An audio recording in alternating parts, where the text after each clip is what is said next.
So, good morning. We are going to look at the second part of the course history, class rank, and transcript guide.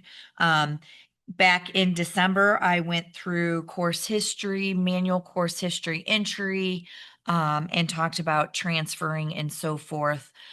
So, the recording is available on our website. So if you go into our website under student services, all of our training videos are there. And then the course history, class rank, and transfers is available for you if you missed that training session. So today we're going to look at the class rank, transcripts, GPAs, and seals. They all kind of go together and kind of work well with each other. So this was all one session before, so I kind of broke it out into parts so it's not too overwhelming.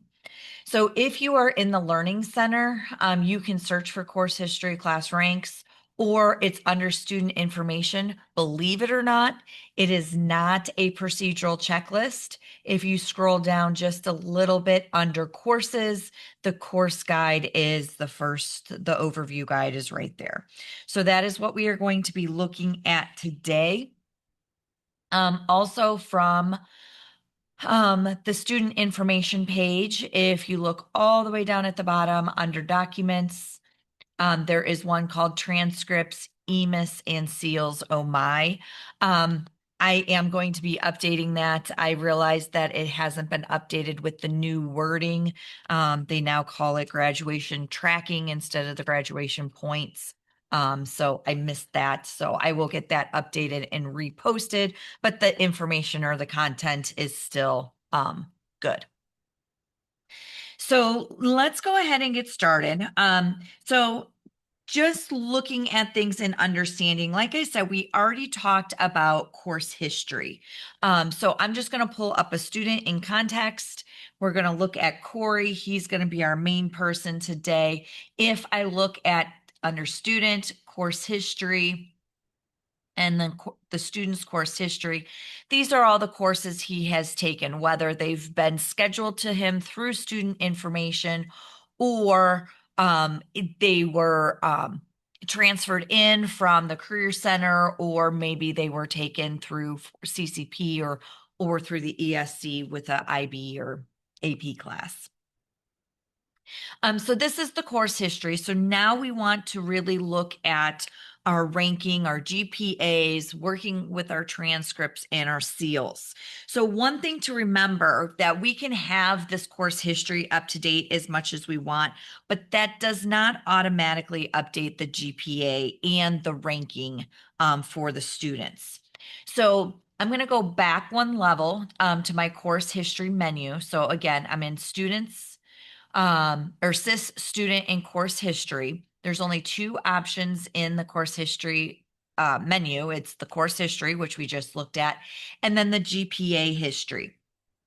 So if I click on the GPA history for the student, you can see every time that the GPA was ran for the student. So I can go through here. I can see all the way back to prior years that any time that the GPA has been run, whether it's individually for the student or during the refresh process, it will go through there.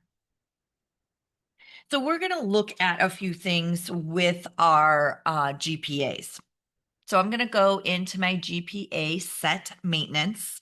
So I'm on page 5 of the document, and we'll be skipping a large chunk of it. So I'll try to remember to tell you the page numbers. But in the course history guide, we are looking at page 5. So I'm going to go to my GPA sets.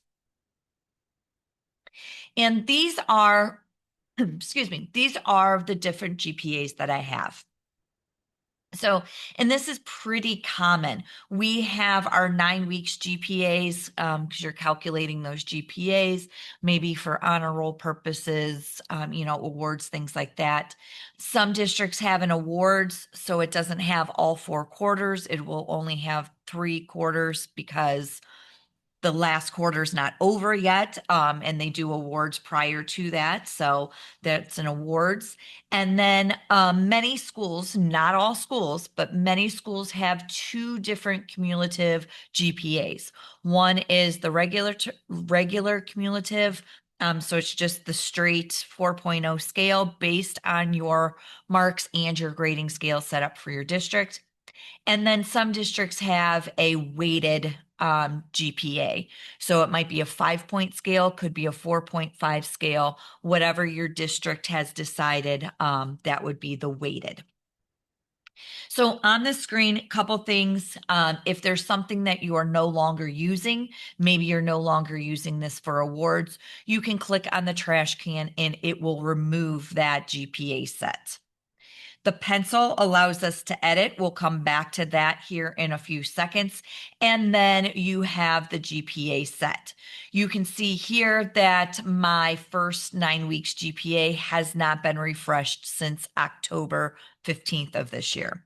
Okay. And then my cumulative, same thing, October and back in December. That's when the first training was. That's important to know, especially if you're going to be running transcripts at semester break. Even if you're just doing an individual transcript at semester break, but we got to remember some of our classes are semester classes. So those earned marks or those final marks are now a part of their GPA. And if it's not refreshed, it does not calculate properly. So for example, we're going to get back looking back at my student and see what's going on here. So I'm going to go back to Corey. I'm going to go to SIS. I'm going to go to student, and I'm going to look at his course history and his GPA history. So if I look at his GPA history, okay, so I can see a few things on here for 2025. I see grading period 1. I see his 4 cum, which would be the straight cumulative average, and then the weighted cum. Okay, so I'm going to go into the 4 cum and look, and you can see it was last updated in December. But since then, our semester has ended. So he has earned a mark. And this is backwards, but if he earned a mark for his current events. So it was only a first semester class. He got an A. So he has earned his half credit with the A point value. So that has updated his current GPA. So we can see here is his current GPA configuration. So that's adding that new half credit in there, upping his GPA to 3.214. However, because I have not refreshed anything, my GPA set, it is still populating from December 16th and showing that 3.19. Okay. Now, the easiest thing to do is to come back here and go to my GPA set and hit the refresh. But before I do that, I want to show a few different forms and a few different things that this could affect if you are not refreshing. Okay. So when we're looking at, and this time I'm not going to go into student. This time I'm just going to go into, oh no, I am going into student, and I'm going to go to course history.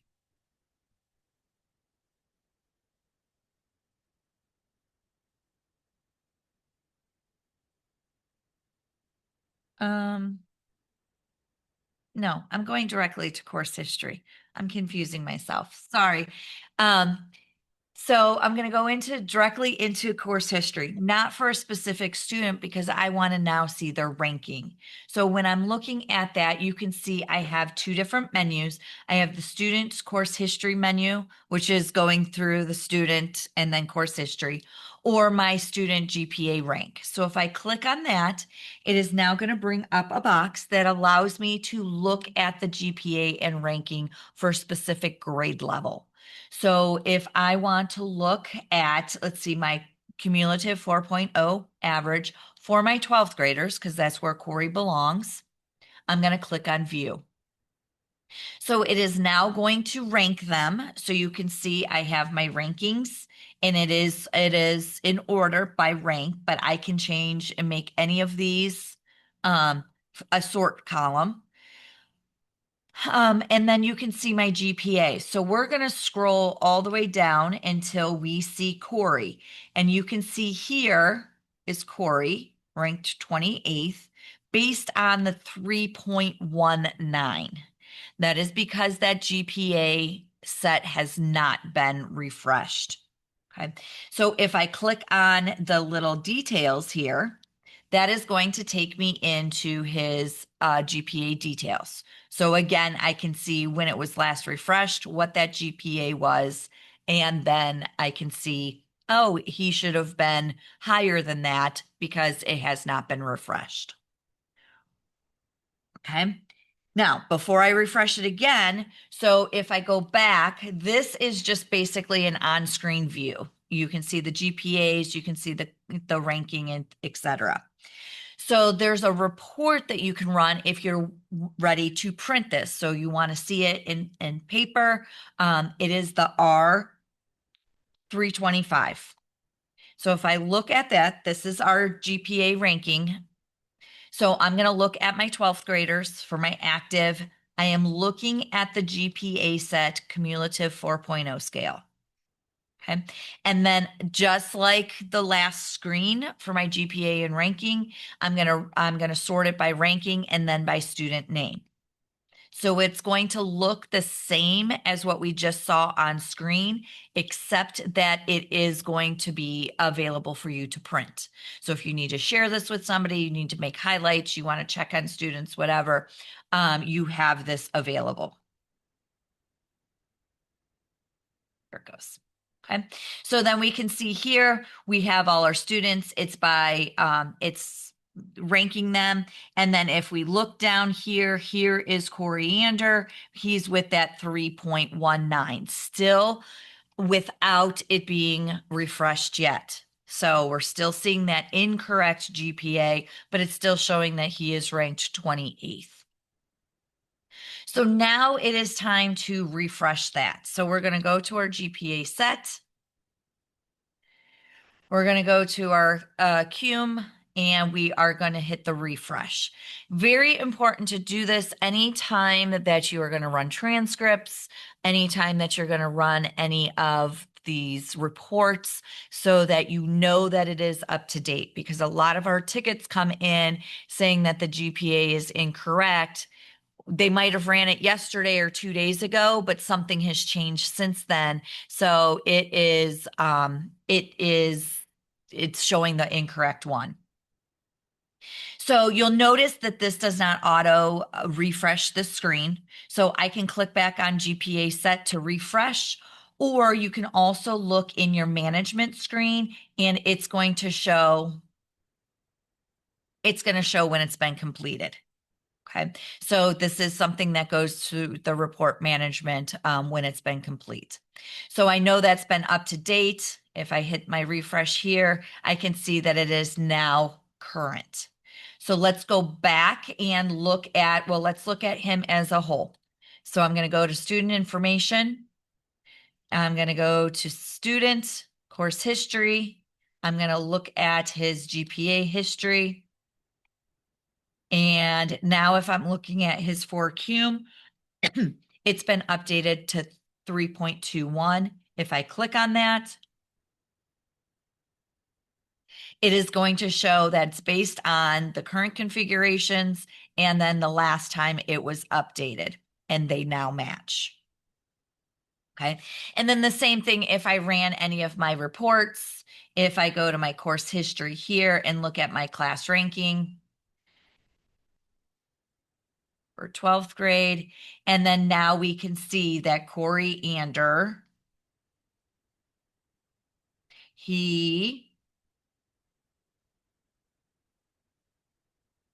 because other students updated too, but now he's 29th with the 3.21 because everybody else's has refreshed as well. Okay.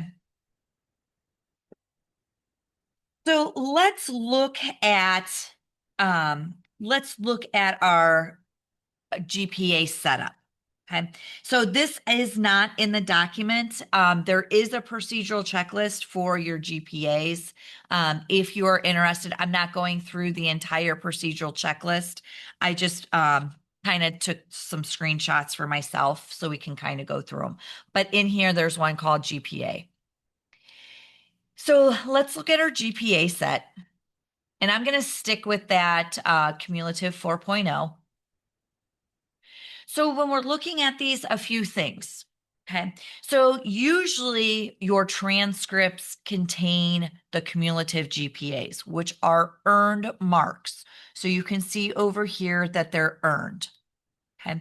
If you're doing 9 weeks GPAs, those are typically based on the grading period. So a grading period is considered progress 1. All grading periods are progress 1. Even if I go to 4th 9 weeks, it's going to be progress 1 here, but then notice underneath my reporting term says grading period 4. I get a lot of people that think this is grading period 1, 2, 3, and 4. It does not work that way. That's not how it is. This is a grading period. This is an average. This is for something extra, like a 7th semester average, something like that. And I have never seen progress 4 used. And then our earned is a final grade. So your final mark, whether it's a semester final or it's at the end of the year final, but it is a final mark. A not used, I would not see in the GPA, but that would be like an interim grade. Okay. So don't think of this as GP 1, 2, and 3. This GP a grading period is always progress 1, and our final grade is always earned. So I'm going to go back to my cumulative. Now, what I don't like here is their wording. I don't write the software. I don't write the documentation. But think of this as the mark credit type. So what are we looking at? And this is for the current school year. So what are we looking at now? So depending on how your school is set up, you might not have any earned marks yet, because maybe you don't have any semester classes. So if you don't have semester classes, so far this year, you have no final marks. Okay. You might have grading period 1 and grading period 2, but those are progress 1s. Okay. This is previous years. And obviously, if they finished out the school year, they have final marks. Okay. So that's very important to know. So the current school year, and then the previous school years. And you'll notice when you're working with some of these GPAs, so for example, if you're looking at, so we just finished second 9 weeks, if we're looking at second 9 weeks, notice it's not looking at the previous years. It's only looking at the current year. And the current year is the only one that is required. So it's saying, hey, I want to look at the grading period for second 9 weeks and get the grading period mark, because we don't have a final yet. Okay. And that's okay. So back to our cumulative. So looking at our grade levels, depending what is in your school, this is showing 9th, 10th, 11th, and 12th. Okay. And I'll sit here and wait because I know somebody's going to put it in the chat. What happens if they took a class in 8th grade? Well, it doesn't matter if you choose 8th grade or not, as long as the course itself is marked with is high school credit, it will come and populate in their GPA. Okay. So it's okay if you don't see 8th, or it's okay if it's not checked. As long as that course is marked as high school credit, it will come across for that student. Okay. So the reporting term is what it is going to populate. Okay, so where it's looking. So right now I'm looking at the final. Okay, so if we're in GP2, I would be looking at GP2 as that reporting term. That's where I want to get the grade from. And then what grade do I want to see, or what mark do I want to see? I want to see the final grade. Okay, and in the case of second 9 weeks, we would be looking at the grading period grade. So you do have to be careful with some of these grading period GPAs based on when the teacher submits their grade, so when they're due. And for example, like our incoming freshmen, they would not have, most of them would not have anything on their transcripts until after the first 9 weeks is complete. So once those grades are submitted and so forth, because they might not have taken something in 8th grade, that's high school credit. So their transcript would be completely blank. Okay. Okay, we're going to move on. I'm not going to talk about the ad hocs. You can just use a GPA set for a specific group of kids, but we're going to move on to our calculations. So looking at our calculations, a majority of our districts, except for 3 of them, are alpha schools, which means you populate letter grades, A, B, C, D. We have a couple districts that are numeric grades, which they populate a percentage instead of like a 97% would be an A versus showing an A. So we are alpha, a majority of us. Okay. The precision is required. This is how many decimal places it is going out. So, if your school district still has valedictorian and salutatorian, sometimes it goes all the way out to that 3rd decimal place to have that tiebreaker. So that is what the precision is for. The marks handling, very important. It should always be on ignore mark. If you say ignore student, that student would not be listed in the GPA at all if they didn't have a mark for something. And if you say use 0, it will calculate it as a 0%, or 0 points, which is unfair to the kid if a teacher forgot to submit a mark. Okay. Now, here is the difference. What I want to show you is this one right here is the use difficulty points. Notice for this one, it is not checked. So it is going with my straight grading scale. 4 point is an A, maybe a 3.7, is A minus, et cetera, et cetera, et cetera. So if this is not checked, it goes by the regular scale. If we look at our weighted GPA, in this case, everything is the same except that is checked. So that means if you use a 5-point scale, it is going to look at that 5-point scale. Okay. If you want to include other schools, so that would be if you are including, different districts, maybe you've manually put in some things in your course history, so you want to include that. Use add-on points. I don't have, Triway is our only district that is using add-on points, so they would use this instead of the difficulty points. This is no longer being used. This is only available if use prorated credit is not checked. If I check the prorated credit, then these do not become available. Okay. So what is the difference between use manual course history, the marks credit detail, or the course credit detail? We're going to go look at Corey real quick. So if I look back at Corey, I'm going to go to his course history, look at his course history details. So if I look at something like this, so we're going to look at our Spanish class. Okay. If I click on the edit pencil, okay. If you pick the top one, which is use manual course history, mark credit details. Okay. So that is going to come from the student marks screen. So whatever has been populated here is how it is going to calculate. So based on they earned 1 credit here and they got the B rating. If you choose the bottom one, the course history course credit details, it is going to populate from here.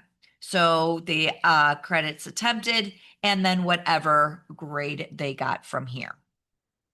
Okay, so Either one, they should match, so it doesn't really matter. It is just pulling it from a different tab. So one is from the student marks and one is from the course details.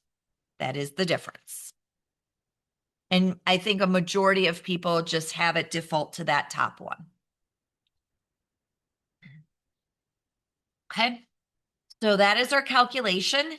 And then our ignore dropped course sections. That would be if you don't want any of their courses that have been dropped. So maybe they were taking a course and they dropped it at semester time, but maybe they earned a half a credit. You really don't want to ignore that if it should be part of their GPA. So that's typically unchecked. Okay. And then the last is our ranking, and this one's pretty standard. We're creating the GPA, and a majority of the time, I have not really seen it different, is that count all students the same. So that means if two students have a 4.0, they are tied for first. The other one would be each student separately. Okay, so if two kids had 4.0, one would be number one and one would be ranked number two. Okay. Any questions with our GPA and how it is set up?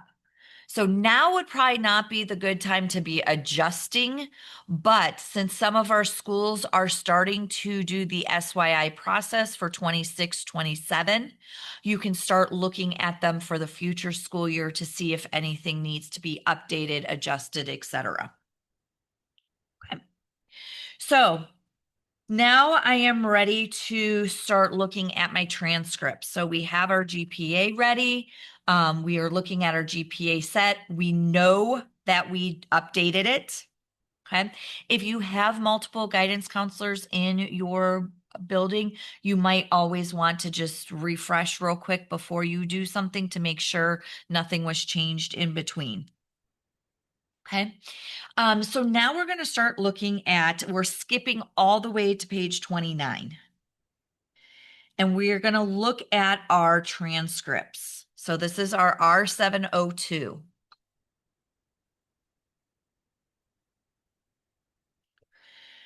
So when you are looking at your transcripts, we're going to look at it two different ways. We're going to look at it from our I want to menu, and then we're going to look at it for printing purposes.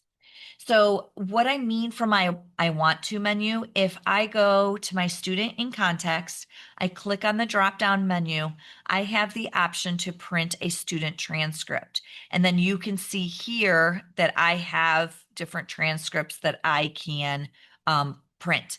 These are created on the fly. So what that means is as soon as I click on it, it's going to generate that transcript based on my last refresh of that GPA set. So that's why it's so important that that is refreshed. Okay. And it also creates it so you have that then in front of you for each individual student. Instead of having to go in, put in their student ID and so forth, you can just pull up each student, come to the view or print, and you can view their transcript. Okay. So I'm going to view this real quick. We're going to do the one with seals. And you'll see it does take a little bit longer than publishing a report card because those are stored PDFs where this is actually generating it so it has fresh data. So you can see here is all of my information for my students. Okay, everything is broken down. We're going to look at a few of these different settings so you can see what the difference is. So I'm going to go back to my R702. Okay. So if there was a load setting from last year, that is typically the easiest to use is pull something up from last year and then add this year's to that. Okay. So I'm going to do that. We're going to pretend.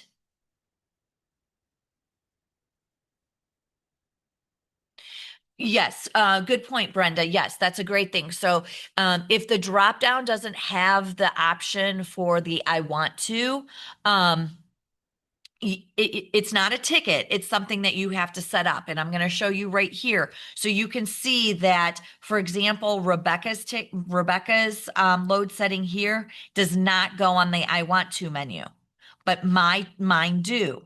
So if I go back to my students, so look at this. So Rebecca's is called to student transcript.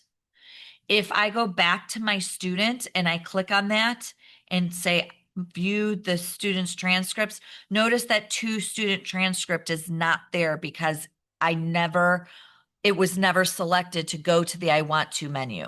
So if you're looking at your load settings on your R702 and none of them are checked, that is why it will not show up in that I want to menu. Okay. But we're going to get them on there. Okay, so we're going to look at our 25-26 because it was already generated. Okay, and then maybe we can make some tweaks to it. One is making sure you have the correct report card layout. Most of our districts now have custom layouts. So, most of them have the regular and they have one with seals. So one without seals, one with seals. So you might want one for on the I want to menu that doesn't have seals, but then the official transcript you want to have seals. So, completely up to you how you want to view these. You can basically use any of the formats. However, Hillsdale has a watermark in the background. And then Triway and Loudonville are numeric, so you probably would not want those since you guys are alpha schools. Okay. So making sure that you have the right layout is important, and then that you have the correct school years in context. So when I am looking at this, you want to try not to have more than go back 6 years. So that would take a student back, plenty into 7th grade if they took like Algebra 1 in 7th grade. So if not, it just kind of fills up. We do try to limit the transcript so it fits on one page, but the more years that you add behind, it could get a lot larger and then wind up being on 2 pages. One thing too I want to mention is most of us have these custom, you see the TCC at the beginning, those are all custom transcripts. So you've added something, maybe the placement, maybe you've added, some type of saying or signature line, something like that. The only one that is live and or two, I should say, that are live and adjust on the fly is the N1. So that is the one that the state software support manages. So as things change, it updates this report layout. And then the N2 is used sometimes at JVSs because it will provide homeschool information. But a lot of times our JVSs are not printing transcripts. Usually it's the homeschool. Okay, so I'm just going to leave this on seals. I'm going to update my school years. Okay, so I'm going to take off the oldest one, and then I am going to add 25-26. So you can see 1, 2, 3, 4, 5, 6. Okay, so even if they did take something back in 7th grade, it's going to populate that. Okay, so again, here it says current year, just like I wish the GPA set would say that. So the mark credit type for the current year, we're looking at earned. Typically, our transcripts are looking at those final marks. And then what credit type do you want for previous years or prior years? We're looking at earned as well. I am going to tell you the course types. I would leave everything to the left just because as we are looking more with courses and cleaning up courses, in the past, some people used class for our CCP, and then, a new guidance counselor came in and they'd create new classes and they categorized them as CCP. So you want to be careful and you want to make sure you're getting all those courses on the transcript. So if you leave everything to the side, it will pull everything in. Okay. So here are the different scenarios that you can have. So do you want a separate sub-report for each school year? Yes. So I'm going to kind of scroll back and forth so you guys can see what this means. Oh, did I close out of it?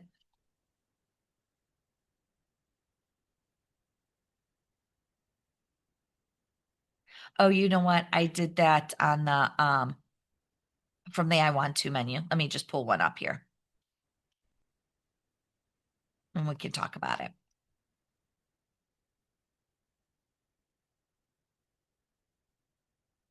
Okay. So what that means is that each year is going to be a separate report. So it breaks it up. So yes, you do want that. Typically, I see everybody use the yes for that because they want it broken up into the different school years. Okay. Next is a sub report for the marks for each school. Typically, this is a no. Okay, so for example, so 2025, he went to two different schools, Wayne County Career Center and Chardon High School. It would have 2025 for Wayne County schools and then 2025 for Chardon High School. So that's kind of a lot on a transcript. So we typically just block them to that school year. So typically it is yes and then no. This next one is a decision on your own. So I've seen both yes and I've seen no. So what that does is over here on the side, your total credits. So right now in this one, it was marked as yes, which means that each one is going to be a different school. So you can see for 2025, I have Chardon High School, and then I have Wayne County Career Center, and it has them listed separately. Okay. If I keep that as no, I don't want them separate, then it just classifies them at their home school. Okay, whatever their home school is. And I did have an example and I did not mark it, but it might be, we'll try this one. I don't know why there's a delay on this computer when I open up reports, but I can't scroll fast. Makes me scroll slow. Nope, that wasn't it. But it'll put everything at Chardon High School and put all of the credits together. But over here, it would still show the separate schools, but the credit total would be on one line. Okay. So that's the difference between yes or no, separate lines or all together. Print transcripts, the student has no marks. Typically this is yes. You want to see. So for example, maybe the student didn't have any marks for this last school year, but we still want to print the transcript. So, you want to, this is also good for our freshmen. So especially as they're coming in, depending, they might not have any marks yet, but some might if they took high school credits while they were in the middle school. Print regular courses that has no marks. So this is a depending. So, for example, in this case, I said yes. So look at my financial literacy. They're scheduled to this class, but they haven't completed it and got a mark yet, but it's still showing on the transcript. Okay. So that's the yes or no. If you want the regular course that has no mark, then say yes. If you do not want to see that financial literacy, then you would say no. Dropped courses in the past or current course term in the current year. If you say yes, this is especially good for semester classes, or if you offer semester credit, maybe they're dropping something at semester time. It just wasn't the course for them. So they're only getting partial credit, but they're dropping out of it. So you want to see that. And then this one is typically it's a no. Drop courses in the future in the current year. So, right now, if you were printing transcripts and they had already dropped a second semester class, do you want to see that if they're never going to take it? So it's a course that they dropped in the future and they're never going to get a mark for it. So you don't really want that on the report card. Okay. And then dropped courses in prior years. So again, it is based on how you have your earned credit set up. Are they earning at semester time and so forth? If they dropped a course, did they earn credit for it? Do you want to see it or don't you want to see it? And then these two are kind of important.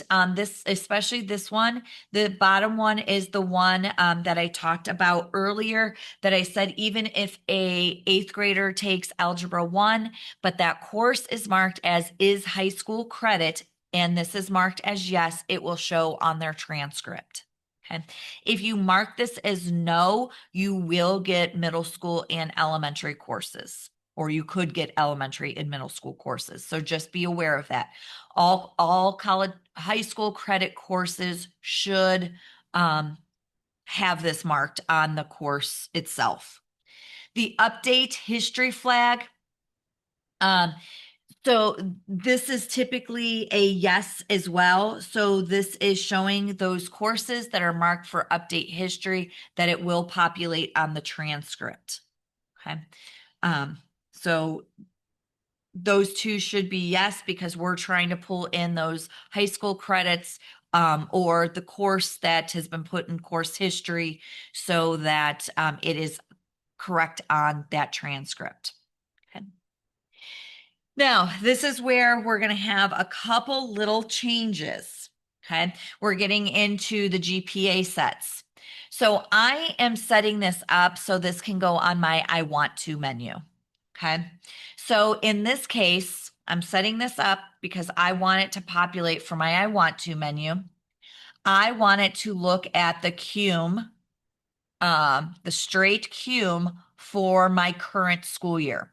I'm not going to show prior school years. I'm only going to show the current school year. Okay. In this case, because I am running it for one student at a time, I can say refresh GPA set results. So I can mark it yes.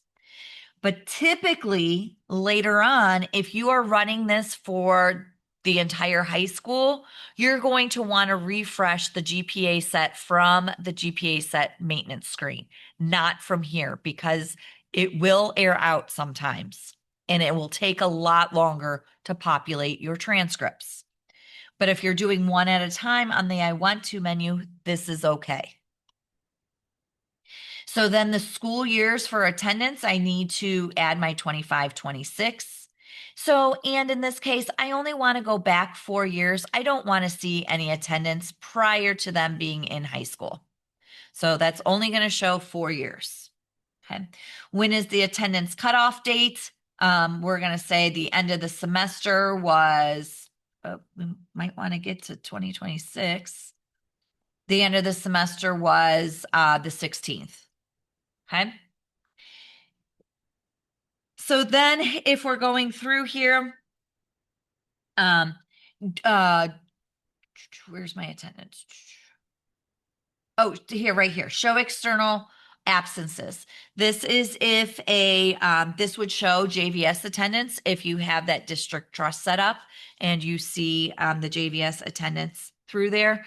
You can also print that on their transcript as well. So that's completely up to you. Do you want to show assessments? Okay, so if you want to see assessments on the transcript, so in this case, I am showing my ACT and I am showing the end of course. Okay.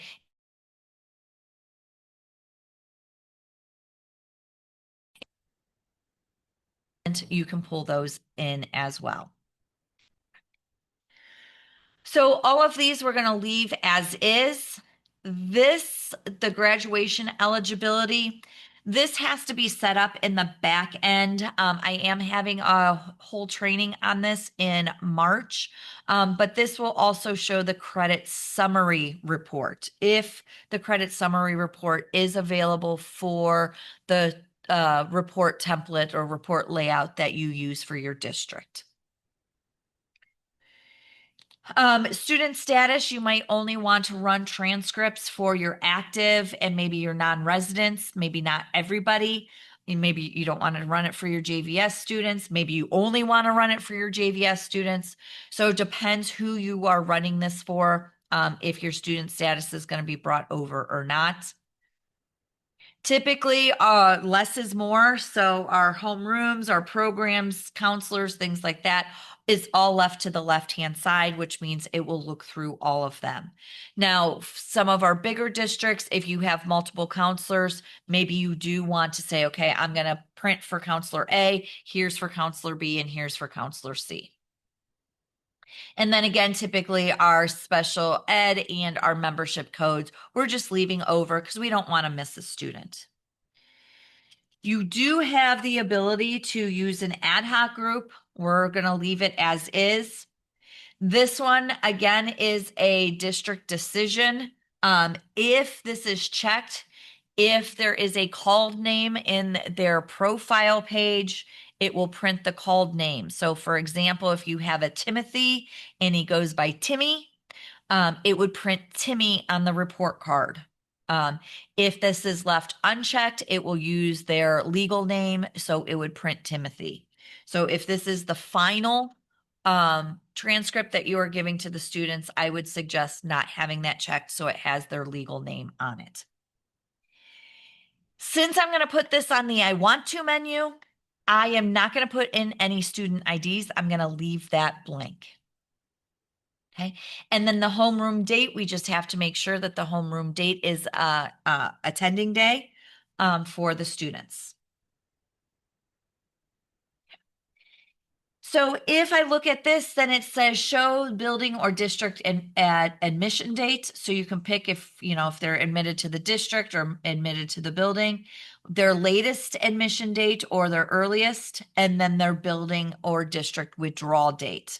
So I'm going to put all of these to the side. So I'm going based on their district admission and district withdrawal, and then their latest admission date. Because we know we have those kids that come and go. So, they were here, maybe 7th grade, but then left 8th and 9th and came back 10th. So this would show their latest admission date. Here is common text. This would go on all of the transcripts. So any transcript that you print for the students, both of these would go onto those. They would go on to everybody's. This is optional. And in this case, I'm going to uncheck it. The improved performance by separating reports by grade level.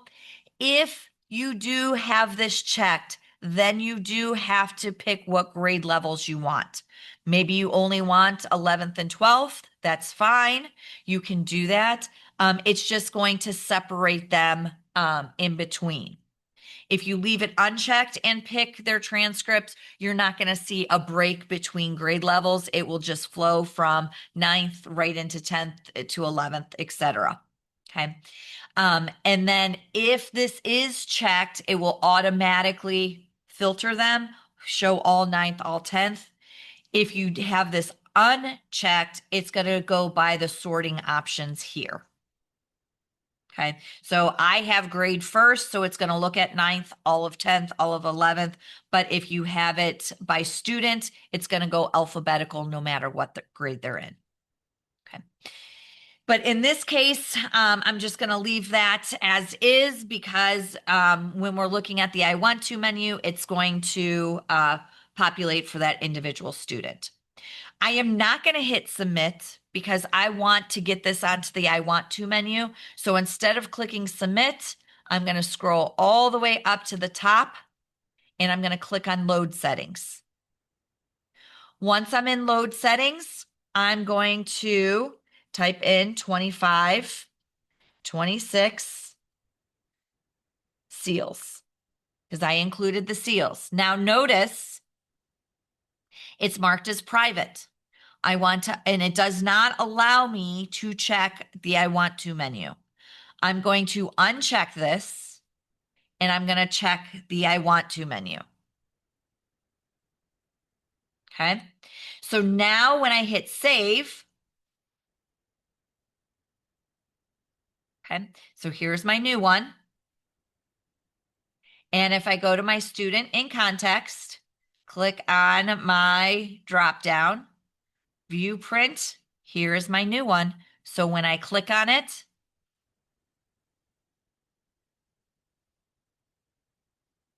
again, it's creating it on the fly.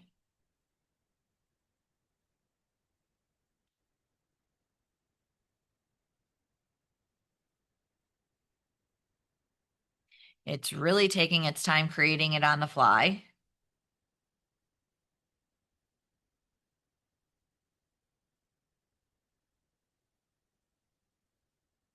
Well, we'll come back to that. Oh, there it goes. Of course, as soon as I click off of it.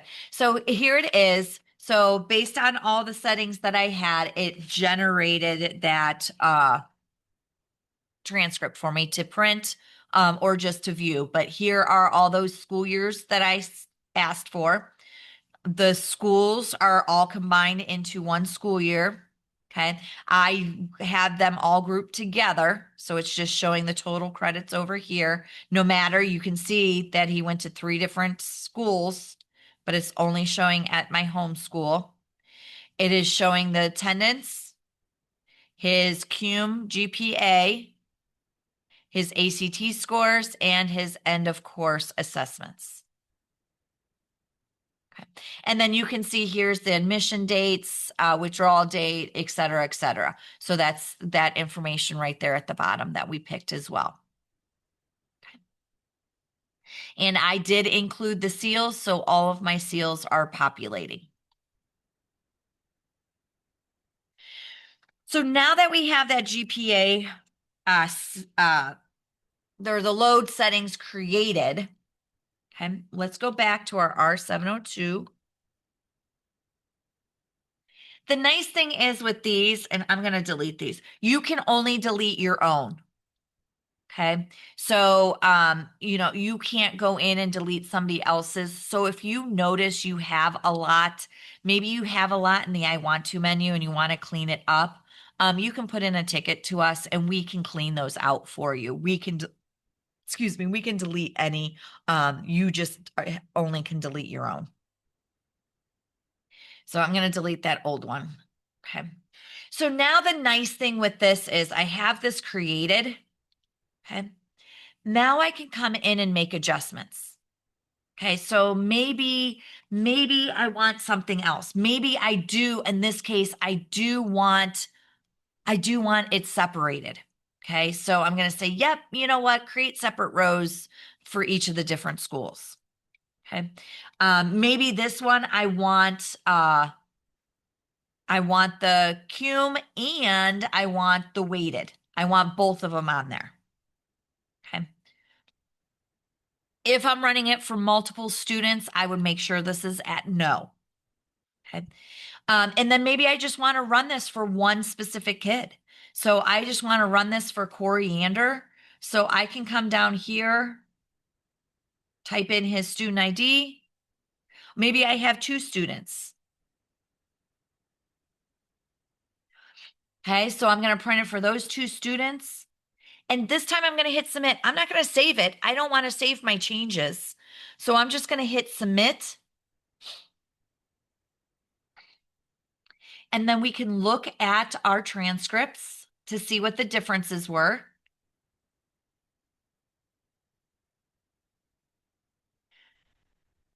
It shouldn't take too long with 2 students, but I could be wrong. There it goes. Okay, so now if we look at the 2 students,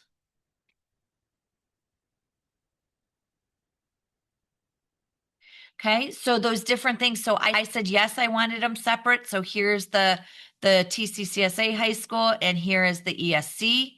So it's showing the credits for each of those because I said, yes, I wanted them separate.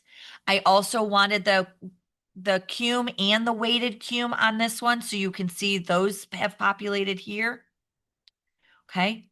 But now because I did not create a load setting for this, next time I come to the screen, I just click on my seals and all those things went back to normal. So my weighted disappeared, that I wanted them on separate lines. That went back to no. My student IDs have disappeared. So now I can print this for a group. Okay. If you want to save one for, the group, you can, or you can just, alter that one that goes on the I want to menu. Any questions with running a transcript or saving it for the I want to menu?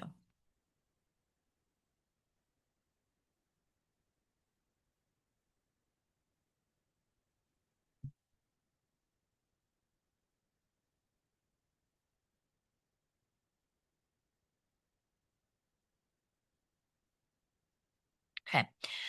I'm going to move on. So our next document that we're going to look at, because a majority of, oh, one more thing I want to show you, and then we'll move on. We already talked about the R 325. So that's your GPA and ranking. The other report that also does contain your GPA on there is the honor roll report. So if I come here and do my R 303, so I'm going to do it for 12th grade, what GPA set I want. If I wanted that cum or if I wanted a 9 weeks. So maybe I just want the cum. For my active, you can pick and choose what you want for that student status. I would not suggest picking any of the ethnicity memberships, things like that. And then if I look down here, I can have sorting options. So how do I want to sort this? By grade level, by student name, or by GPA. So I'm going to do by grade level. Then it'll go to, I'm going to do then by GPA, then by name. Okay. And then I'm going to say submit. And again, it's just another document you can reference with the student's GPA based on whichever GPA set that you pick. Again, making sure that it is refreshed.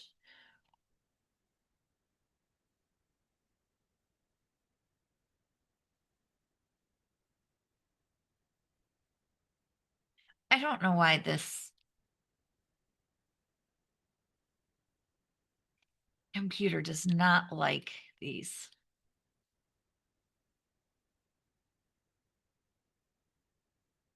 We'll pull up this one.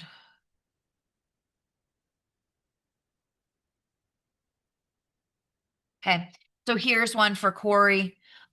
You can see that it's what GPA set was used was first 9 weeks.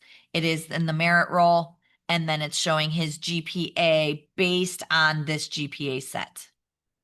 Okay. So again, it's just another reference that it is showing the GPA based on whichever GPA set you had. And that's not in the document. That's just a little FYI.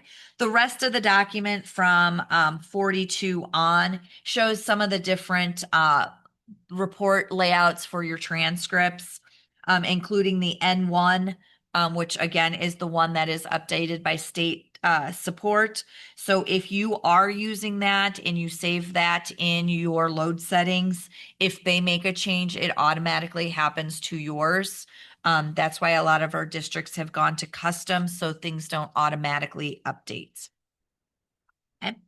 So the rest of them are just some of the different layouts. Okay.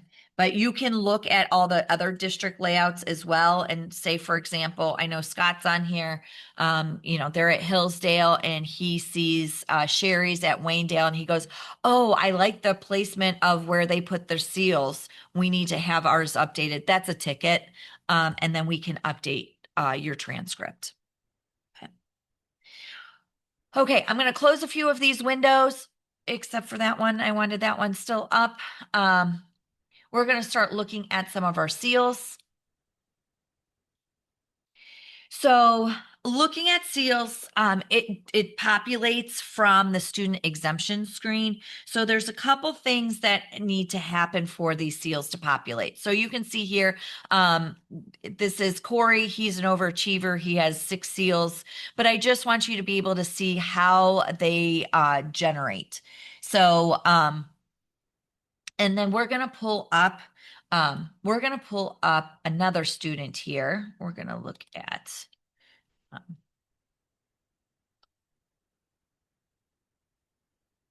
Tommy here. We're gonna use that I want to menu. We're gonna look at his transcript. We're gonna look at the one with the seals for 25, 26.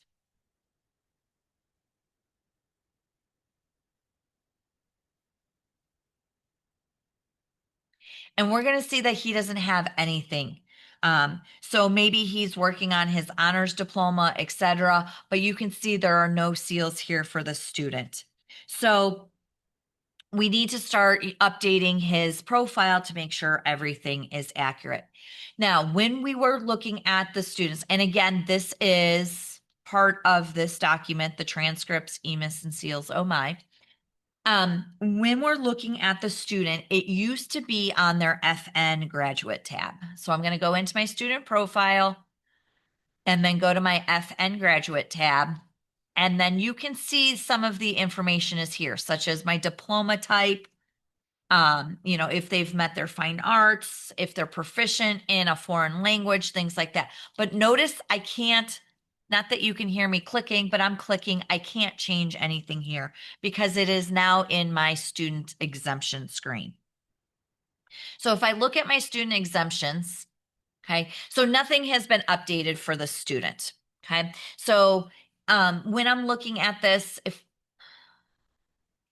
nothing is opened, so that means nothing has been added. I'm going to go back real quick to Corey. Okay, so you'll see if you go to the student exemptions and something has been modified, it opens that area. So you know that there's something or there's data in that area. But if, for example, I have not put anything in Corey's grad plan, so that is closed. If I go back, graduation tracking used to be called graduation points. It is now called graduation tracking. But if I look at the summary for Corey, I can see that nothing has been updated since the last time that the database updated overnight after hours. So I guess 4:30 is considered after hours. Okay. So now let's go back to Tommy and look at Tommy. And we want to make sure that we're getting his seals and things in place because nothing has been added to his student exemptions. So looking at his student exemptions, the first thing he has met his for honors diploma.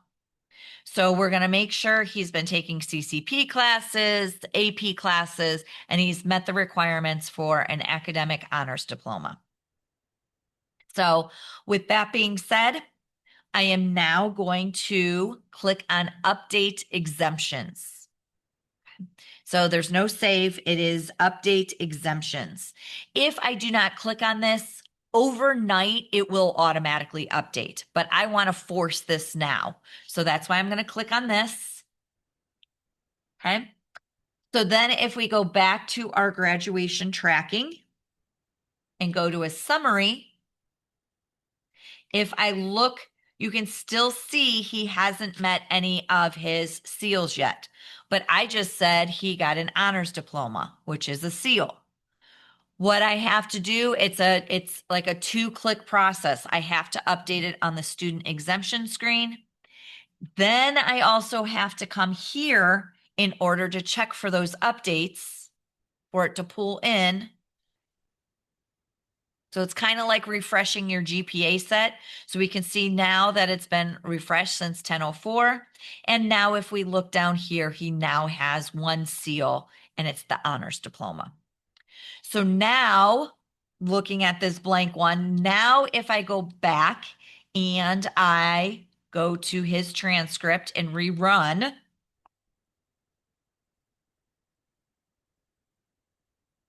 give it a second. Notice because there wasn't much change, it does load quicker. But now here is his seal. So it's populated based on what we did. If I go back and look at his profile, I'm going to go and you can go through SIS and go to graduation tracking. I just like clicking here because now I can see that his diploma type has been updated. Okay. So anything that I do on the student exemption is going to update his FN tab, which does get reported. So now if I look at that, okay, so we added that honors diploma. Notice this is now open. Well, why is it open? I didn't click on anything because an honors diploma is automatically checked. So that is one that is automatic. Okay, so it's based on them finishing the criteria and then you marking that they are getting the honors diploma. Then the earned will automatically become checked. Okay. The other one I want to talk about, most of these, the college ready seal is another one that becomes automatically checked if they've met ACT or SAT or ACT scores to show that they're college ready.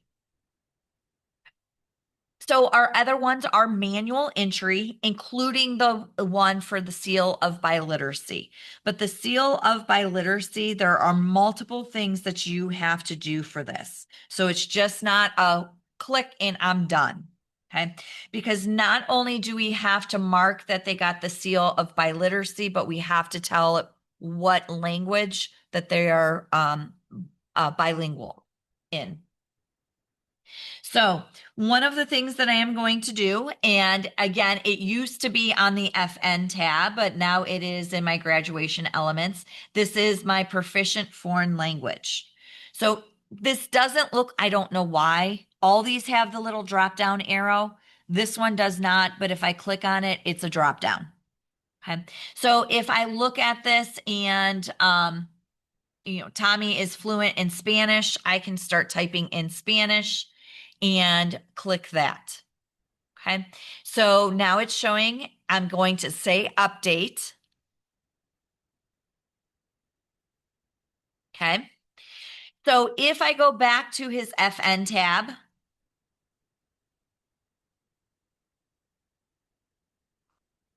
it should show that now that he is fluent in Spanish. If it's other languages, you can include those as well. But we're not done yet. Okay. So he still does not have his seal yet. Okay. So we still haven't marked it that he has earned his seal for biliteracy. Okay. So if we look here, he's still showing only the honors diploma. Okay. So the next thing that we want to do is we want to make sure we add this to his membership.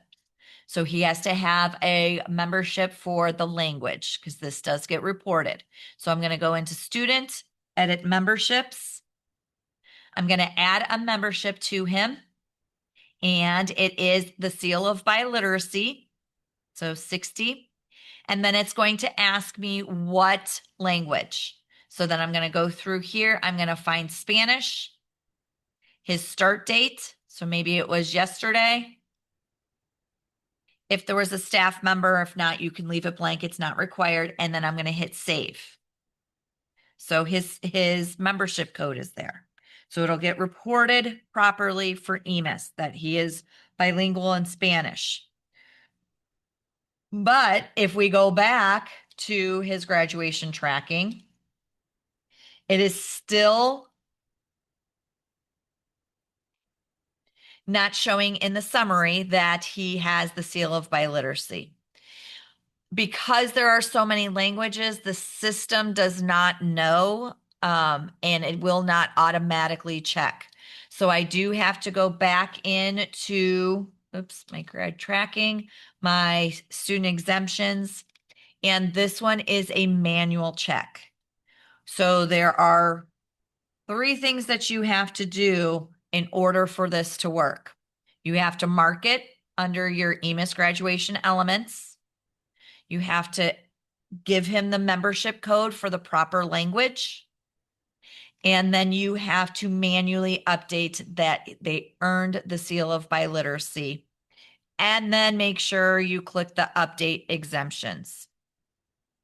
If you need this right away, you do have to go to that graduation summary page And then you'll notice it's still not marked here until I say check for updates.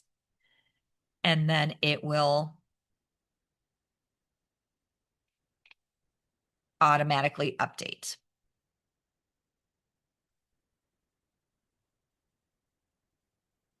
Okay. And then if we refresh and we reprint from the I want to menu and we look at his transcript one last time, he should now have 2 seals, one for honors diploma and one for the seal of biliteracy.